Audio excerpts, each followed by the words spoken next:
ಮಹಾತ್ಮ ಗಾಂಧೀಜಿಯವರ shall I speak in Kannada or in English? Kannada only. I speak in Kannada.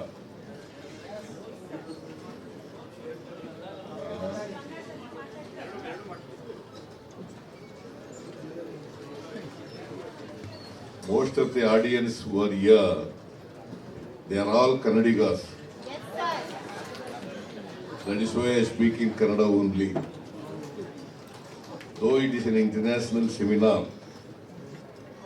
on Gandhiji, I would like to speak in Kannada.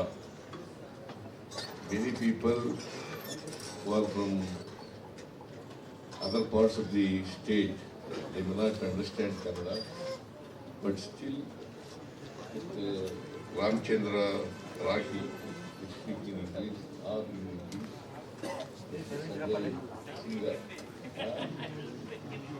You speak in Hindi. Many people who are here, they do not understand Hindi in total. Shivraj is my friend. He spoke in English while introducing, making a special remarks on the international seminar on Gandhiji. But anyway, then I would speak in Kannada, not in English.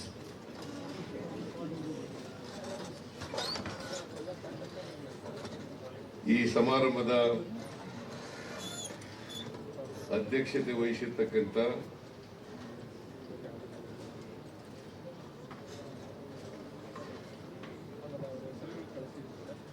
Ramachandra Rathi, Gandhi ಸ್ಮಾರಕ ನಿಧಿ, ನವದೆಹಲಿ,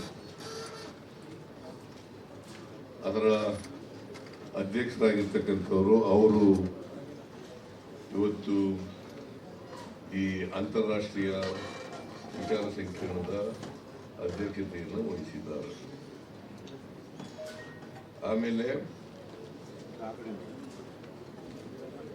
ನಮ್ಮ ಸರ್ಕಾರದ ಸಚಿವರಾದಂಥ H K ಪಾಟೀಲ್ರು ಮುಖ್ಯ ಅತಿಥಿಗಳಾಗಿ ಭಾಗವಹಿಸಿದ್ದಾರೆ. ಈ ನವದೆಹಲಿಯಲ್ಲಿರ್ತಕ್ಕಂಥ ಗಾಂಧಿ ಸ್ಮಾರಕ ನಿಧಿಯ ಕಾರ್ಯದರ್ಶಿಗಳಾದಂಥ Shri doctor Sanjay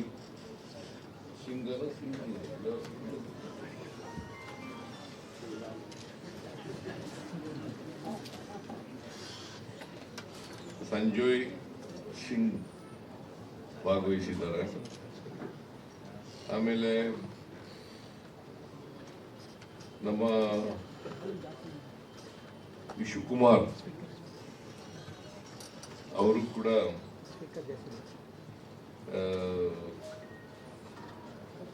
ಕಾರ್ಯಾಧ್ಯಕ್ಷರು, ಅವರು ಕೂಡ ಭಾಗವಹಿಸಿದ್ದಾರೆ. ಇವತ್ತು ಸ್ವಾಗತ ಮಾಡಿದಂಥ ಕರ್ನಾಟಕ ಗಾಂಧಿ ಸ್ಮಾರಕ ನಿಧಿಯ ಅಧ್ಯಕ್ಷರಾದಂಥ Wooday P Krishna, doctor Wooday P Krishna ಅವರು ಕೂಡ ಭಾಗವಹಿಸಿದ್ದಾರೆ. ನರೇಂದ್ರ ಕಾರ್ಯದರ್ಶಿಗಳು ಅವರು ಕೂಡ ಭಾಗವಹಿಸಿದ್ದಾರೆ. ವಿಶ್ವಕುಮಾರ್ ಹೇಳೋದಿಲ್ಲ, ನೀವು ಹೇಳಿ ಸರಿ ಹೇಳಿಸ್ತಾ ಇದೆಯಾ? ಈ ವಿಚಾರ ಸಂಕಿರಣದಲ್ಲಿ ಭಾಗವಹಿಸಿರ್ತಕ್ಕಂಥ ಕರ್ನಾಟಕ ರಾಜ್ಯದ ಹಾಗೂ ದೇಶದ ಅನೇಕ ರಾಜ್ಯಗಳಿಂದ ಬಂದಿರತಕ್ಕಂಥ ಎಲ್ಲ ಪ್ರತಿನಿಧಿಗಳೇ, ಇತರ ಎಲ್ಲ ಬಂಧು ಭಗಿನಿಯರೇ, ಮಾಧ್ಯಮದ ಗೆಳೆಯರು,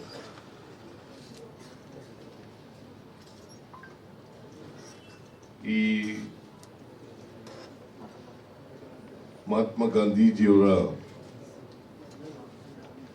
ಸ್ಮಾರಕ ನಿಧಿ ಇದರ 75ನೇ ವರ್ಷವನ್ನು ವಿಚಾರ ಸಂಕಿರಣದ ಮೂಲಕ ಆಚರಣೆ ಮಾಡ್ತಾ ಇದ್ದೀವಿ.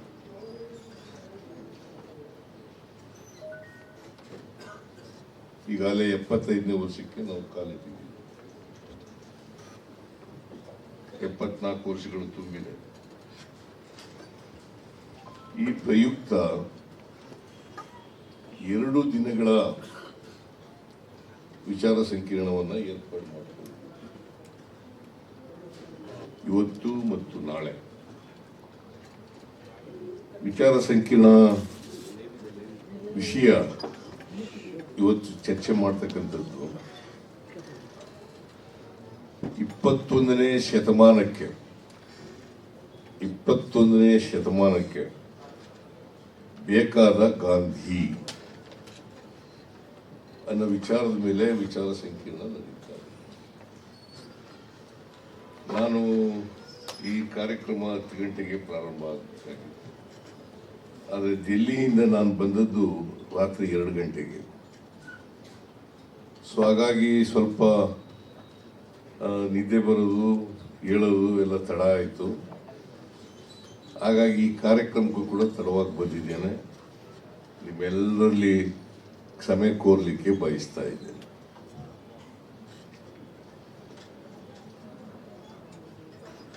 ಮಹಾತ್ಮ ಗಾಂಧೀಜಿಯವರು ಅಕ್ಟೋಬರ್ 2, 1869ನೇ ಇಸ್ವಿನಲ್ಲಿ ಜನಿಸಿದರು. ಅಂದರೆ 2 ಶತಮಾನಗಳು 19 ಮತ್ತು 20ನೇ ಶತಮಾನದಲ್ಲಿ ಬರ್ತಿದೆ. ಅವರ ವಿಚಾರಗಳು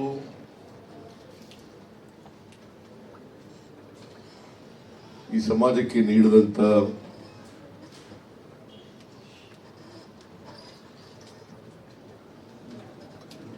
ಮಾರ್ಗದರ್ಶಗಳು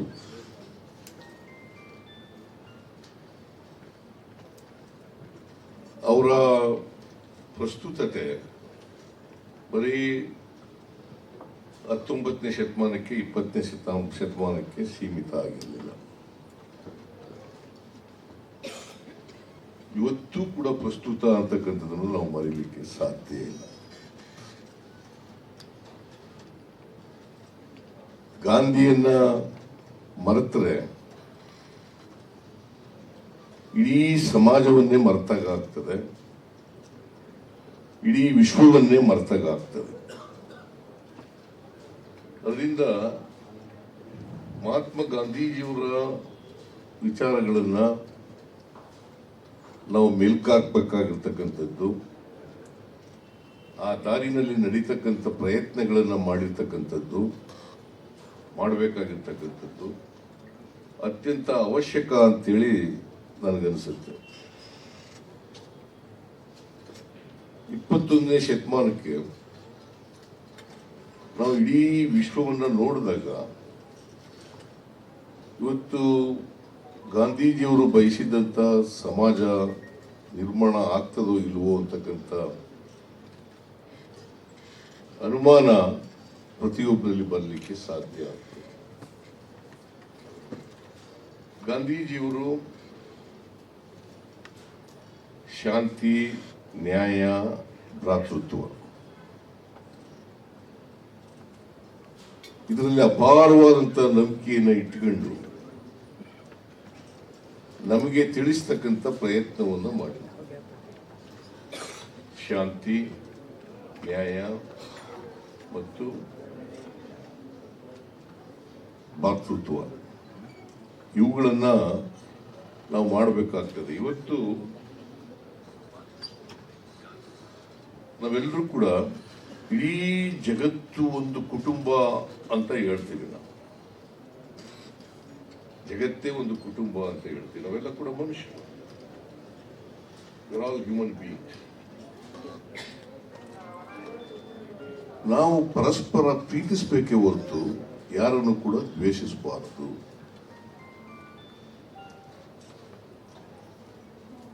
ಪರಸ್ಪರ ಪ್ರೀತಿಸ್ತಕ್ಕಂಥ ಪ್ರವೃತ್ತಿಯನ್ನ ಪ್ರತಿಯೊಬ್ಬರು ಕೂಡ ಬೆಳೆಸ್ಕೊಂಡ್ರೆ ಸಮಾಜದಲ್ಲಿ ಶಾಂತಿ ನೆಲೆಸಲಿಕ್ಕೆ ಸಾಧ್ಯ ಆಗ್ತದೆ. ಎಲ್ರಿಗೂ ನ್ಯಾಯ ಸಿಗಲಿಕ್ಕೆ ಸಾಧ್ಯ ಆಗ್ತದೆ, ಪರಸ್ಪರ ಭ್ರಾತೃತ್ವ ಬೆಳೀಲಿಕ್ಕೆ ಸಾಧ್ಯ ಆಗ್ತದೆ. ಅದಕ್ಕೋಸ್ಕರ ನಾನು ನಿಮ್ಗೆಲ್ಲ ಗೊತ್ತಿರಬೇಕು ಅಂತ ಅನ್ಕೊಂಡಿದ್ದೀನಿ. ನಾನು ಸ್ಟೀಫನ್ ಹಾಕಿಂಗ್ ಒಂದು ಪುಸ್ತಕ ಬರೆದಿದ್ದಾರೆ. ಸ್ಟೀಫನ್ ಹಾಕಿಂಗ್ ಅವರು ವಿಶ್ವ ಕಂಡಂತ ಮಹಾ ವಿಜ್ಞಾನಿ. ಅವರು ಒಂದು ಪುಸ್ತಕ ಬರೆದಿದ್ದಾರೆ.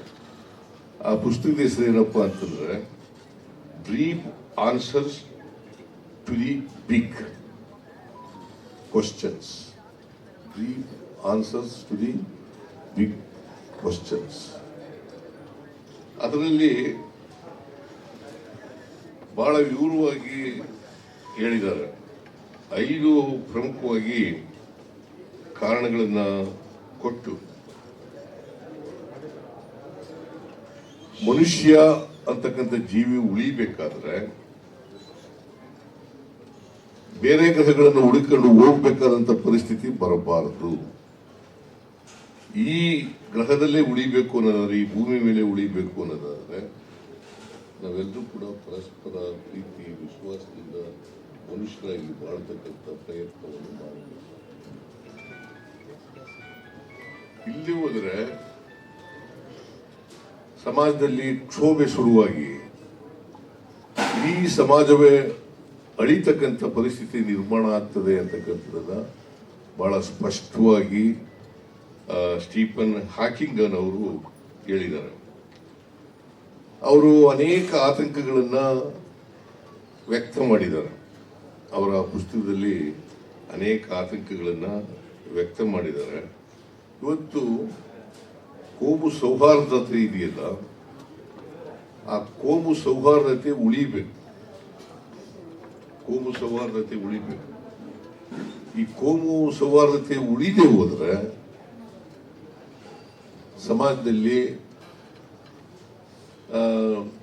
ವಿಭಾಗ ಆಗಿ ಸಮಾಜ ನಾವು ಅಂತ್ಯವನ್ನ ಕಾಣ್ತಕ್ಕಂಥ ಪರಿಸ್ಥಿತಿ ನಿರ್ಮಾಣ ಆಗ್ತದೆ ಅಂತಕ್ಕಂಥ ಮಾತುಗಳನ್ನ ಅವರು ಬಹಳ ಸ್ಪಷ್ಟವಾಗಿ ಹೇಳಿದ್ದಾರೆ.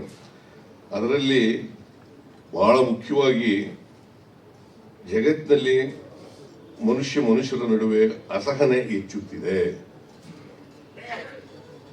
ಮನುಷ್ಯರ ನಡುವೆ ಅಸಹನೆ ಹೆಚ್ಚುತ್ತಿದೆ. ಇದನ್ನೇ ನಮ್ಮ ಸಂವಿಧಾನದಲ್ಲೂ ಕೂಡ ನಾವು ಹೇಳಿದ್ದೀವಿ.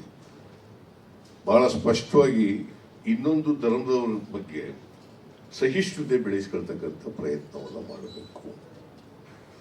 ಆ ಸಹಿಷ್ಣುತೆ ಬೆಳೆಸ್ಕೊಳ್ಳದೆ ಹೋದರೆ ನಾವು ಸೆಕ್ಯುಲರ್ ಸ್ಟೇಟ್ ಆಗಿ ಉಳಿಲಿಕ್ಕೆ ಕಷ್ಟ ಆಗ್ತದೆ. ಸಹಿಷ್ಣುತೆ ಬಹಳ ಮುಖ್ಯ. ಇವತ್ತು ಏನ್ ನಡೀತಾ ಇದೆ ಸಮಾಜದಲ್ಲಿ, ದೇಶದಲ್ಲಿ ಮತ್ತೆ ರಾಜ್ಯದಲ್ಲಿ, ಇಡೀ ಜಗತ್ತಿನಲ್ಲಿ ಏನ್ ನಡೀತಾ ಇದೆ ಅಂತಂದ್ರೆ ಈ ಕೋಮು ಸಂಘರ್ಷ ಶುರುವಾಗ್ಬಿಟ್ಟಿದೆ. ಈ ಕೋಮು ಸಂಘರ್ಷ ಕೂಡುದು ಯಾವ ಕಾರಣಕ್ಕೂ. ಕೋಮು ಭಾವನೆ ನಾವು ಬೆಳೆಸ್ಕೊಂಡ್ರೆ, ಅದಕ್ಕೆ ಕುವೆಂಪು ಅವರು ಒಂದು ಮಾತು ಹೇಳ್ತಾರೆ. ಏನಪ್ಪಾ ಅದು ಅಂತಂದ್ರೆ, ಹುಟ್ಟುವಾಗ ಎಲ್ಲ ಮಕ್ಕಳು ಕೂಡ ವಿಶ್ವಮಾನವರಾಗಿ ಹುಟ್ಟುತ್ತವೆ, ಬೆಳೀತಾ ಬೆಳೀತಾ ಅಲ್ಪ ಮಾನವರಾಗ್ಬಿಡ್ತಾರೆ. ನಾವು ಆಗಕ್ ಸಾಧ್ಯ ಇಲ್ಲ ಅಂತಂದ್ರು ಕೂಡ ವಿಶ್ವಮಾನವರಾಗ್ಲಿಕ್ಕೆ ಪ್ರಯತ್ನವನ್ನ ಮಾಡ್ತಕ್ಕಂಥದ್ದು ಪ್ರತಿಯೊಬ್ಬ ಮಾನವ ಜೀವಿಯ ಕರ್ತವ್ಯ ಆಗ್ಬೇಕು ಅಂತಕ್ಕಂಥ ಮಾತುಗಳನ್ನ ಹೇಳಲಿಕ್ಕೆ ವಿಶ್ವಮಾನವ ಆಗಕ್ಕಾಗಲ್ಲ. ನಾವು ವಿಶ್ವಮಾನವರು ಆಗದು ಭಾರಿ ಕಷ್ಟದ ಕೆಲಸ. ಆದರೆ ವಿಶ್ವಮಾನವ ಆಗ್ತಕ್ಕಂಥ ದಾರಿನಲ್ಲಿ ನಡಿಲಿಕ್ಕೆ ಕಷ್ಟ ಏನಿಲ್ಲ. ಆ ಕೆಲಸವನ್ನ ಮಾಡಿದ್ರೆ ಸಮಾಜಕ್ಕೆ ನಾವು ನಮ್ಮ ಜೀವಿತ ಕಾಲದಲ್ಲಿ ಕೊಡುಗೆಯನ್ನು ಕೊಟ್ಟಾಗ ಆಗ್ತದೆ ಅಂತಕ್ಕಂಥ ಮಾತುಗಳನ್ನ ಈ ಸಂದರ್ಭದಲ್ಲಿ ಬಯಸ್ತೇನೆ. ಅದರಿಂದ ಈ ಅಸಹನೆ ಬೆಳೆಸ್ಕೊಳ್ತಕ್ಕಂಥದ್ದು ಇರಬಾರದು. ಹೊಂದಾಣಿಕೆ, ಸೌಹಾರ್ದತೆ ಅತ್ಯಂತ ಅಮೂಲ್ಯವಾದಂಥ ವಿಚಾರಗಳು.